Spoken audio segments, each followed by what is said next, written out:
still November 24th, just really sitting with the dreams. It's just funny. I can't believe I'm back in the restroom. Oh, the people that I'm surrounded by are high school students, right? It's like, oh, high school.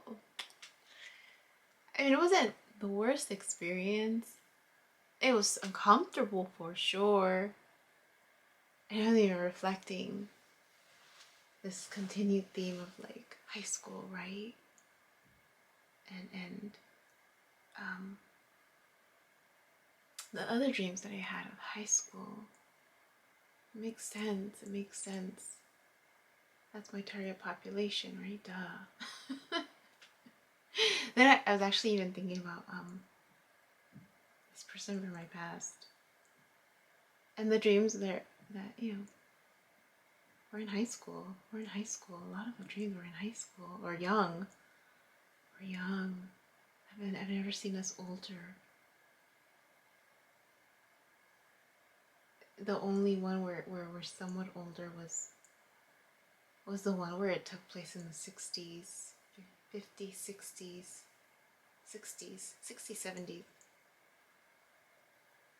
Where there was clutter everywhere, and he was there, like physically, that like I could touch him. That's the only one. I think that was like probably the one where the oldest, because even I mentioned it before, even the one in the ranch. We were young, like young parents. It's so funny.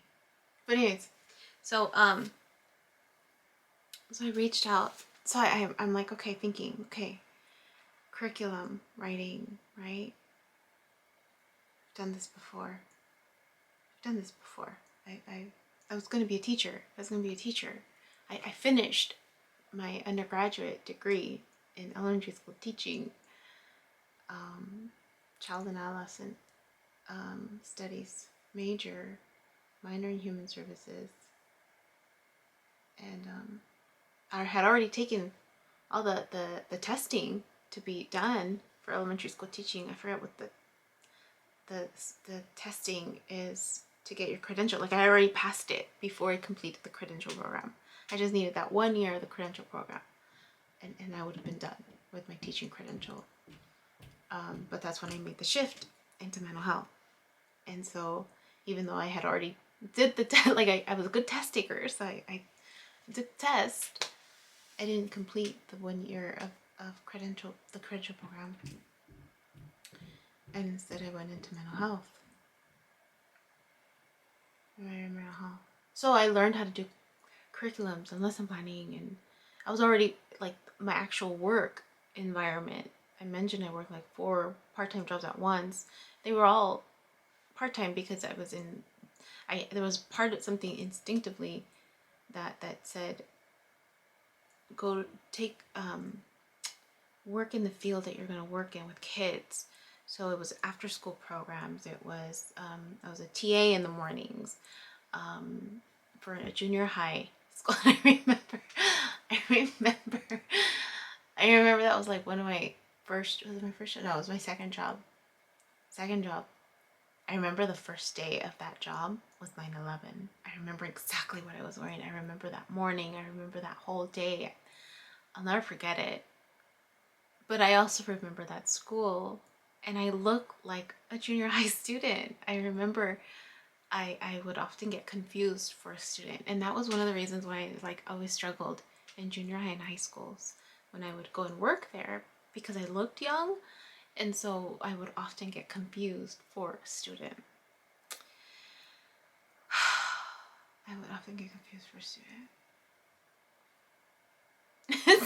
So to have this dream of being in school with these high school kids around me and needing to expose myself to them, right, in the restroom. The restroom wasn't dirty. It was still sunny. Like it was open. I remember I can see the outdoor, like through my entrance. the hallway, and like through my entrance I can see the exit, and it's outside where all the high school students are, and there's a bunch of girls around me, and only a bunch of restroom not stalls, but toilets, but only one of them had a stall. It was the one right in the middle, and that's the one that I went to, knowing that I could still see the gaps, and I'm like, I don't care. It's somewhat hidden, it's somewhat covered. I need to pee, and I'm peeing, and I'm okay with them like looking. If they're looking, I really don't care if they're looking or not. I just had to pee. So, so weird. So weird. So I know that's what I need to work on right now. So I've reached out to a couple people to see if they would mentor me on the business side of things, because that's the part where I'm not really strong in, that I'm working on, and so yeah. So hopefully the bookstore is open the second half of the day, because I only work. I don't work. I have had a lot of cancellations because of the holidays. At least in the evening, so I'll be done by 6, and then I have like 2-hour gaps in between. So so I need to see what's available. But anyways, I just wanted to speak to that. I'm already starting to. I'm gonna listen, right? Listen to the advice. And MJ's morning message it just spoke to it. There's gonna be this great awakening, a mass awakening in 6 months. In 6 months. And that we're being called to really step up our game to help those that are gonna be in the middle of it. So I'll include her link. I don't know when this will post, because I started posting every day, and it's looking like I'm 3 months out. So, so 3 months from now, February, it'll be February. So hopefully by then I'll have everything set up. I increased my work hours. I think I mentioned it. Yeah. To full time, which is only 30 hours. The challenge that I'm having is just to consistently keep it at 30, because there's cancellations, and I risk losing benefits if I don't maintain it at that level. So I'm gonna aim for 32 to 35 clients. It's gonna get busy. It's gonna get busy for sure, because there's gonna be that, which I'm thinking worst case scenario, if I am working in the schools, that's gonna be during the day. That means this line of work that I'm doing, it's gonna be in the evenings. Yep. 4, 10, 16. It's gonna get busy. It's gonna get busy for sure. So we'll see. We'll see what happens. Time to put my big choni. What is it? Big girl chonies on. Like, oh, okay. Okay. Right. Hi.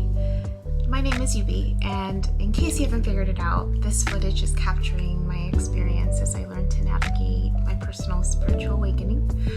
I am learning that this experience is unique to each one of us. In whatever way we believe we are embracing living our truth, this just happens to be my journey.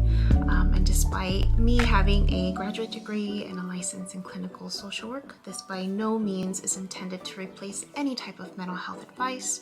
This is just me on a personal level, documenting my experience, shedding light on the truth that I am learning and discovering for myself, and really inviting you along for the ride. If by some magical chance you find this content to be helpful in any way, shape, or form, please click the like button, share the message, subscribe to my YouTube channel. I have an Instagram account, a personal one, and one specifically for this channel that you're more than welcome to check out. I'm an open book. I have also created t-shirt designs. I'm wearing my favorite one right now, which is the North Node. design, but I have that and other things that you can look at inspired by this process and journey, and I have the link in the description box as well as in the about section of my YouTube channel. So you're more than welcome to check those items out. Any type of support is, great. Again, if you find this content really helpful or meaningful, sometimes when we take that step and be vulnerable, with showing what's inside our hearts and what's really our truth, we realize that we're much more connected than what we thought we were. And so I hope that as I'm living this experience, and that you find some type of truth for yourself, or find some type of ability to heal in some way just by relieving, just by knowing that you're not alone. That really has been my goal with this process, not just being able to connect with others, but really for my own healing. It's definitely been a therapeutic experience and a very creative one for myself. So I thank you, and I wish you all the best, and we'll see what else comes next for me. So